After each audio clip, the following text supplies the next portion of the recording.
Hi guys, welcome back to our channel. నేను మీ జ్యోతి. అందరూ ఎలా ఉన్నారు? బాగున్నారా? నేనైతే చాలా బాగున్నానండి. మీరు కూడా బాగుండాలని మనస్ఫూర్తిగా అయితే కోరుకుంటున్నాను.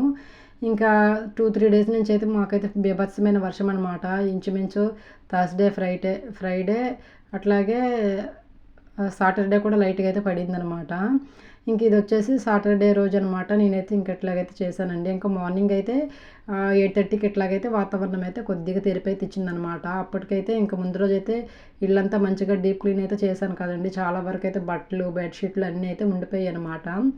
ఇంకెలాగో 3 రోజుల నుంచి చూస్తూ ఉన్నాను అనమాట, వర్షం ఎప్పుడు తగ్గిద్దా అని చెప్పి. అసలు సడన్గా అనమాట తుఫాన్ అని చెప్పారు. బుధవారం బాగానే ఉంది క్లైమేటు. గురువారం, శుక్రవారం బాగా బీభత్సమైన వర్షం అనమాట. కొద్దిగా ఏదో అలాగా కొద్దిగా తెరిపైతే ఇచ్చింది శనివారం రోజు. ఇంకా సరేలే అని చెప్పేసి ఇంకా 1 అవర్లో అనమాట.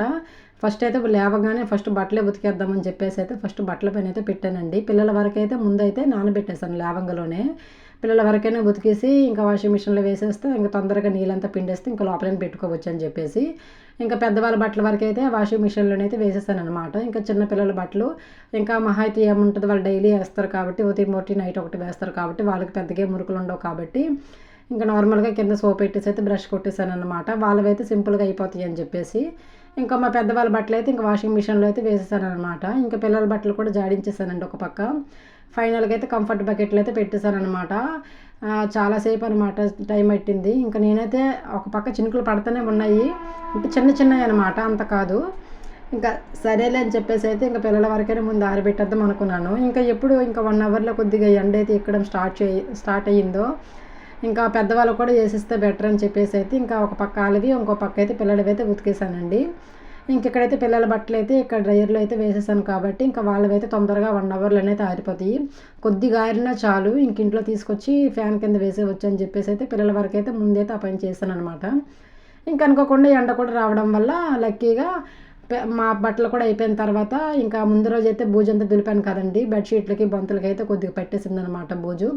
అందుకని చెప్పేసి పనిలో పనికి అవి కూడా చేశానమాట. పండగ వచ్చిందంటే మన ఆడవాళ్ళకి పెద్ద టాస్క్ అనే చెప్పొచ్చు. అసలు ఇంట్లో పనులు, ఇంట్లో క్లీనింగ్, బట్టలు ఉతుక్కోవడం ఇదంతా డైలీ ఉండేదే. కానీ ఇంకా పండగ అంటే ఇంకా బాగా చేసుకోవాలని అదొక ఇంట్రెస్ట్ అనమాట, ఇంకేటి కాదు. ఇంకా బయట అయితే బట్టలు అయితే అవుతూ ఉన్నాయి కదండి. ఇంక ఈలోపు అయితే కర్రీ ప్రిపేర్ చేసి పెట్టిస్తే ఒక పక్క కర్రీ అవుతూ ఉంటుందని చెప్పేసి అయితే ఇక్కడైతే దోసకాయలు అయితే ముందే కట్ చేసి అయితే పెట్టేశాను అనమాట. ఎండ ఎక్కడంతో వంట తర్వాత చేసుకోవచ్చులని ఆపేసి అయితే పక్కన పెట్టేశానండి. ఏమీ లేదు, దోసకాయలే కొద్దిగా కారం, పసుపు, ఉప్పు, నూనె వేసి అలాగే ఉల్లిపాయలు, టమాటాలు అన్నీ వేసి అయితే బాగా అయితే కలిపేసానండి. ఇంకా కలిపేసి అయితే చింతపండు రసం అయితే వేసేసి పెట్టేశాను. ఇంకెక్కడైతే కొద్దిగా పాలు అయితే ఉన్నాయి అనమాట. టీ పెట్టుకుందాంలే అనిపిస్తూ ఉంది. టైం వచ్చేసి అప్పటికి 9:30 ఇట్లాగా అవుతుంది. బట్టలు అయితే ఉతుకొచ్చాను కదా, కాస్త హెడ్ఏక్ లాగా అనిపిస్తుంది. అందుకని చెప్పేసి అయితే కొద్దిగా పాలు అయితే టీ పెట్టేసుకుని తర్వాత నిదానంగా చేసుకోవచ్చులే అని చెప్పేసి అయితే ఇక్కడైతే టీ అయితే పెడుతుందండి. ఇంకొక పక్క అయితే ఇంకా కూర అయితే దగ్గరికి వస్తూ ఉంది కదా. నార్మల్గా అయితే ఎండు చేపలు దోసకాయ కలిపి వండేస్తాను. కాకపోతే ఈరోజు ఇంకా కొద్దిగా ఆ కర్రీ అవుతా ఉండేటప్పుడు వేస్తే బెటర్లే. లేదంటే చేపలు దోసకాయ రెండు ఒకేసారి కానీ కలిపెడితే కూర ఉడికేసరికి చేప అంతా విరిగిపోతుంది అనమాట. అసలు ఏం తెలియట్లేదు, చేప అసలు ఉండట్లేదు అనమాట. ముళ్ళు అందులో ఉండిపోతున్నాయి తప్పించి చేపలాగా ఉండట్లేదు. అందుకని చెప్పేసి అయితే ఇంక ఈసారి అయితే కూర కొద్దిగా దగ్గరికి వస్తుంది, ఒక 50% ఉడికిందని అనేటప్పుడు ఎండు చేపలు అనేది కడిగైతే అందులోనైతే వేసుకున్నాను. ఇంకెక్కడైతే మధ్యాహ్నం పొద్దునైతే బట్టలు అయితే ఉతికి పెట్టేశాను కదండి. మధ్యాహ్నం 3 ఎట్లాగా అవుతుందన్నమాట. చినుకులు అనేవి స్టార్ట్ అయిపోయాయి మళ్ళీ. సరే ఉతికిన బట్టలన్నీ అనవసరంగా పోతాయి అని చెప్పేసి అయితే ఇంకా గబగబ తీసుకొచ్చేసి అయితే బట్టలు అయితే మడత పెట్టేస్తున్నాను. ఇంకా ఈ పని చేసేసుకుంటే సగం పని అయిపోయినట్టే అనమాట. ఇంకేముంది, తర్వాత రోజు ఒకవేళ పండగ రోజు వర్షం పడినా కూడా పెద్దగా చేసేది ఏమి ఉండదు. ఎందుకంటే మెయిన్గా బట్టలు, ఇల్లు అంతా శుభ్రం చేసేసుకున్నాం కాబట్టి ఒక పని అయిపోయినట్టు అనమాట. ఇంకా మహా ఉంటే ఆ రోజుకో బకెట్ బట్టలు ఏమో ఉంటాయి, తర్వాత రోజు చూసుకోవచ్చురా. ముందుగా అయితే ఇంకా ఉతికిన బట్టల వరకు అయితే ఇంకెక్కడొక్కడ కబోర్డ్లో అయితే సర్దేశానండి. ఇంక ఈరోజు అయితే బెడ్షీట్ బొంత ఉతికాను కదా, ఇంకా పనిలో పనిగా అది కూడా ఒకసారి క్లీనింగ్ అయితే చేసేసి పెట్టేవచ్చు అని చెప్పేసి అయితే బెడ్షీట్ వరకు అయితే ఉతికాను అనమాట. బొంత గలేబంత బాగానే ఉంది, మొన్న రీసెంట్గా ఉతికాను కాబట్టి అందుకని చెప్పేసి పైన బ్లాంకెట్ వరకు అయితే ఉతికేసాను అనమాట. ఉతికేసి ఇంకెక్కడైతే పరుస్తున్నానండి. పిల్లలు వచ్చినప్పుడు ఈ పని ఎంత చేస్తాను అనుకోండి, ఇంకెక్క కొమ్ముతా ఉంటారు. ఒక బుక్కన వాళ్ళు నిద్రపోయినా కూడా మళ్ళీ తీసుకు వాళ్ళ కిందన పెట్టి అవన్నీ చేయలేము. కిందన పరుపు అయితే ఉంది కానీ ఆ పరుపు ఇంకా నైట్ 6 అయిందంటే పరుపు అయితే వేసేస్తాను అనమాట. ఎందుకంటే మళ్ళీ మా పిల్లలు ఆడుకొని కింద పడినా కూడా వాళ్ళకి కాస్త సేఫ్టీగా ఉండడం కోసం అయితే పరుపు అయితే అక్కడే ఉంచుతాను. మంచం కింద పెట్టి మళ్ళీ తీసినా కూడా ఇది అయిపోతుంది. ఇంకెక్కడైతే బట్టలు అయితే మడత పెట్టి వచ్చిన తర్వాత ఇంకా రేపటికైతే ఇడ్లీ చేద్దామని చెప్పేసి అయితే ముందుకైతే అప్పటికే 3:30 ఇట్లాగా అవుతుంది. నానబెట్టేసుకుంటే బెటర్లే, కరెంట్ ఉంటే చేసుకోవచ్చు, లేకపోతే లేదన్నట్టు. ఇంకెక్కడైతే ముందుగా అయితే మినపప్పులో కొద్దిగా అయితే మెంతులు అయితే వేసి నానబెట్టానండి. అట్లాగైతే కాస్త సాఫ్ట్గా వచ్చి ఇడ్లీ అనేవి మెత్తగా బాగుంటాయి అన్నమాట.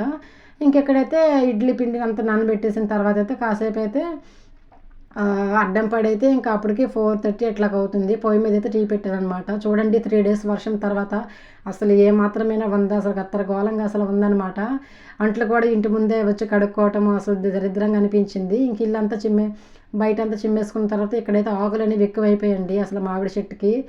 అసలు చెట్టు అంటే సంవత్సరానికి వచ్చేది ఒకసారి కాపు అనుకోండి, కానీ ఇంకా డైలీ అయితే ఈ ఆకులు చెత్త చెదారం అయితే ఎత్తాలి కదా.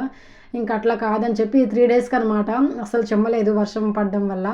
ఇంకా 3 డేస్కి వచ్చిన ఈ ఆకులు అనమాట. ఈ ఆకులన్నీ తీసి అక్కడ తపేలైతే ఉంది కదండి, అందులోనైతే ఎత్తేసి మొత్తం అయితే అవతలకైతే వేసేసాను.